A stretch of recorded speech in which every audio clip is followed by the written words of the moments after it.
Monsieur l'ambassadeur, la répartition. Pour vous, vous dites ce concept de répartition, notamment du travail, des richesses, c'est un peu une folie. C'est ça que vous nous dites?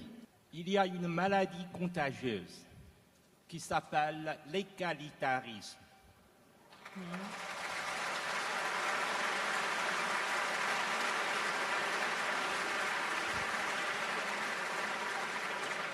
Nous, les Chinois, nous avons vécu ça. Nous croyons que la Chine, les Chinois pourraient s'enrichir en même temps et de la même façon. C'est de l'utopie pure et simple. Parce que l'égalitarisme tue l'initiative, tue l'acteur au travail.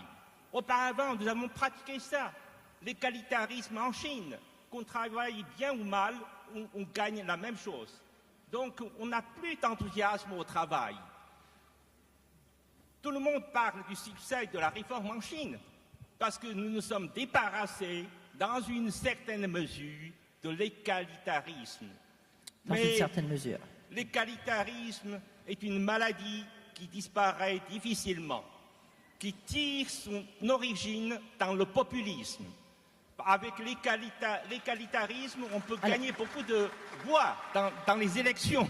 C'est ça qui compte. Alain Juppé, je sens que...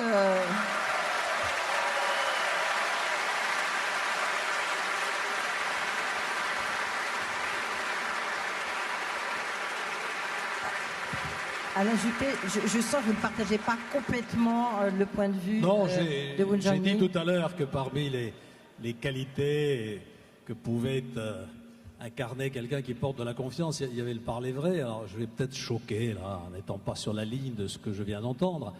C'est vrai que c'est plus facile de gagner les élections en Chine en n'étant pas démagogue qu'en France. Je pense que le modèle de protection sociale français est quelque chose qui fait partie de notre logiciel. D'ailleurs, je pense que la Chine est en train de s'interroger sur l'opportunité de créer un système de santé et un système de retraite aussi. Hein. Voilà. Donc vous voyez que vous allez y venir et que l'influence française continuera à se propager en Chine. À propos du réseau de la protection sociale, Monsieur le Premier ministre, vous avez raison. En Chine, nous sommes en train de mettre en place un réseau de protection sociale. Nous regardons votre exemple, l'exemple de l'Allemagne, l'exemple d'autres pays. Nous avons compris une chose. Il faut que ce réseau soit à la mesure des moyens du pays. Si on va trop loin, ce n'est pas durable. Eh bien, il y a 2 ans, j'ai rencontré le chancelier Schröder.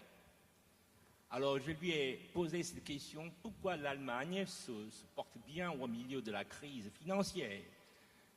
Il sait que vous savez, monsieur l'ambassadeur, parce qu'en 2003, j'ai initié la réforme dans l'agenda 2010.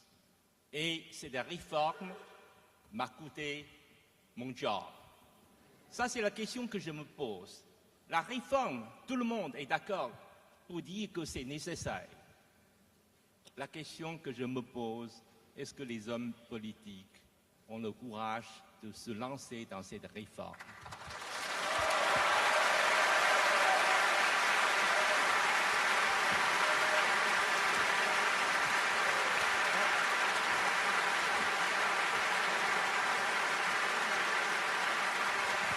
Merci. Alain. Monsieur l'ambassadeur... Écoutez la réponse.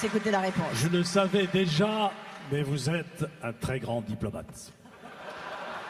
Vous savez que pour se faire applaudir devant cet auditoire, l'un des moyens les plus efficaces, c'est quand même de dire que les hommes politiques manquent de courage. Vrai ou pas vrai, hein? Allez, ayez le courage de vos opinions. C'est sans doute vrai. C'est sans doute vrai. Nous avons nous aussi nos clients. Vos entreprises ont les leurs. Merci, messieurs. Voilà, c'est la fin de cette table ronde. On s'est parfois écarté du sujet du plein emploi. Mais maintenant, je pense que c'était vraiment très intéressant. Merci à tous.